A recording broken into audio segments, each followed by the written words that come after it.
Hey everybody, this is Coach Noah coming to you from the Nutrition with Noah show. And this is a very exciting day in my life. Before I jump into the information from the show, I just wanted to share some good personal news.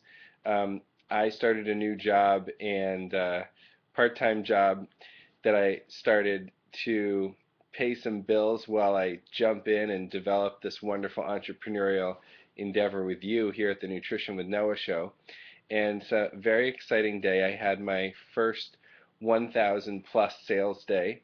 And I also exceeded my sales goal for the week by over $500. So I am thrilled. I am stoked. It's been a long day. I am very intent on crushing it and making a difference for millions and millions and millions of people. And I want to share that intention with you.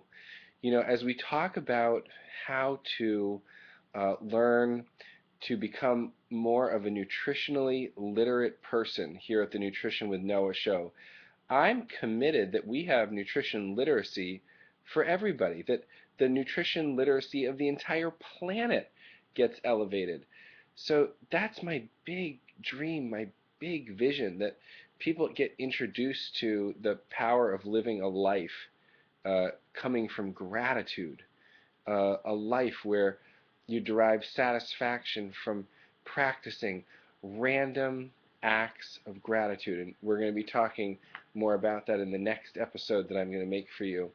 Um, but I wanted to just share that with you, just share a little bit of excitement with you so you know where the passion and the energy in my voice is coming from.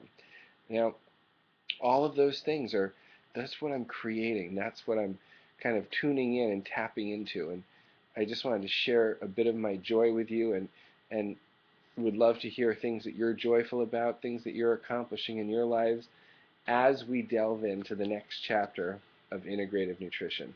So here we go. Integrative Nutrition. You know where you can download it, coachnoah.com. Go there as soon as you're done with the show, or I want you to go there right now. Yes, I want you to go to coachnoah.com right now, download the first two chapters, and start reading, because this is a great introductory book to help elevate and increase your financial literacy. Sounds like I'm reading from a Robert Kiyosaki book. No, your nutritional literacy. And because your health is your wealth. And man, that is some very important true words. So I'm just going off the cuff here tonight. We're having a good old time. Chapter 9, we're starting chapter 9 tonight. And you know, one of the pieces of feedback that I've gotten from the audience is we want you to read from the book less, and we want you to summarize and sharing your experience more.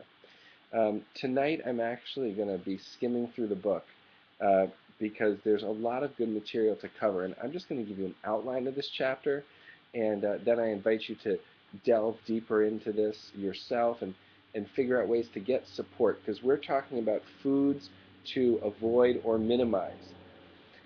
And when you start talking about foods to avoid or minimize, gosh, you might think, oh, but Coach Noah, you've talked about this idea of crowding out, about adding the healthy foods, and then the foods to avoid or minimize just naturally become less.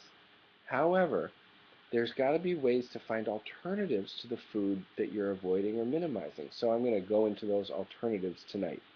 So the foods to avoid or minimize. Start with a great quote. No foods are forbidden, except when your body tells you so. Lima Osawa. So the first category of food, can you guess, to avoid or minimize, is sugar. And sugar qualifies as an addictive substance. As someone who identifies as a sugar addict myself and is in recovery and has been going and participating in Overeaters Anonymous, yes, I'm coming out of the closet. It is no longer an anonymous thing for me, but yes, I have been participating in Overeaters Anonymous as a way to get the support that I need to deal with my sugar addiction. I don't necessarily say that that is the right solution for everybody, but that solution has worked for me tremendously. So sugar qualifies as an addictive substance for two reasons. Eating even a small amount of sugar creates a desire for more, and suddenly quitting causes withdrawal symptoms such as headaches, mood swings, cravings, and fatigue. That's right. Headaches, mood swings, craving, and fatigue. There's a lot of facts and figure about the epidemic of sugar addiction that's going on, but I'm just going to jump right in to give you a list of sugar alternatives so you can go do some research on that.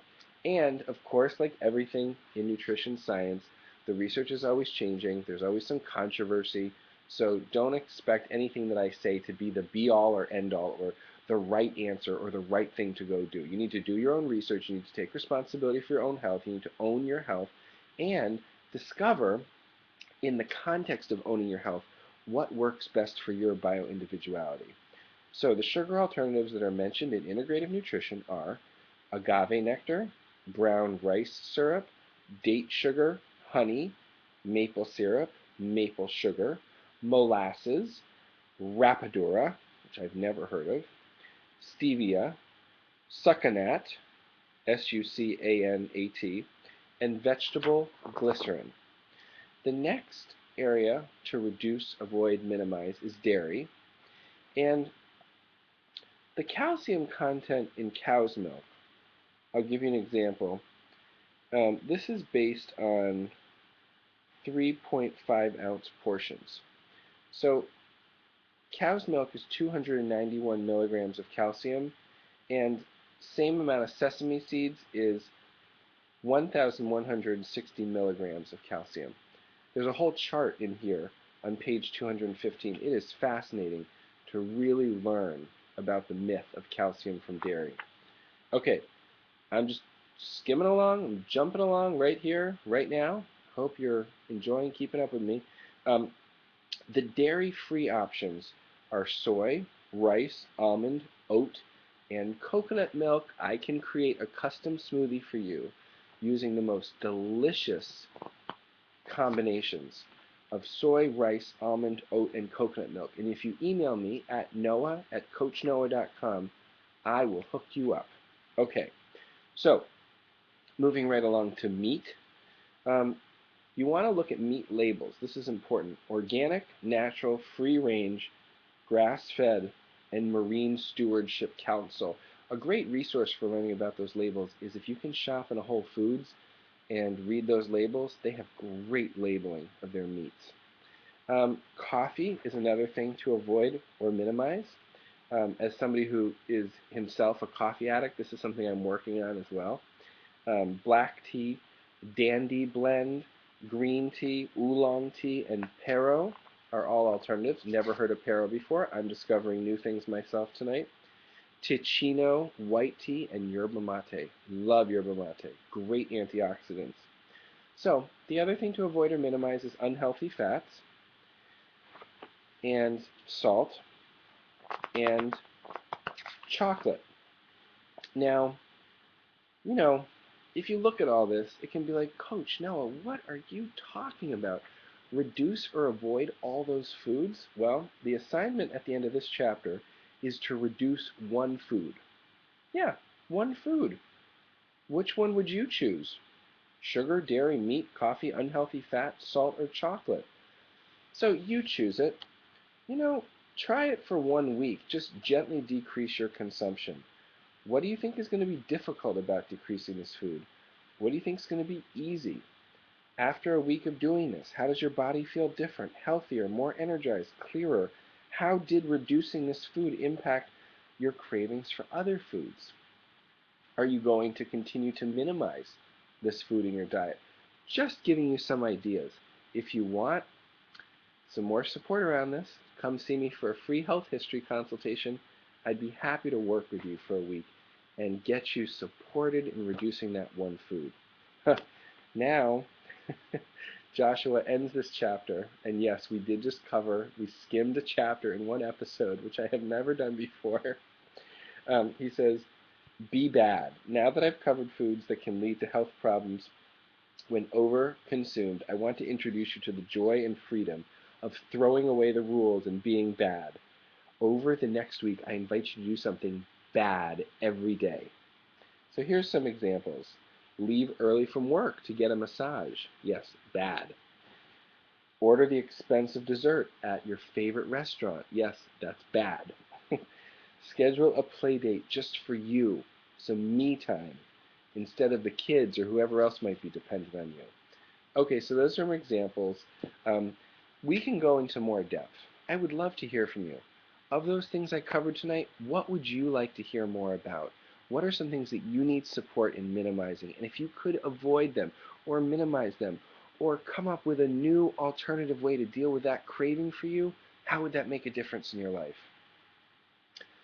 So I know we've covered a lot really fast. We'll go into more depth depending on what sort of requests for support people have.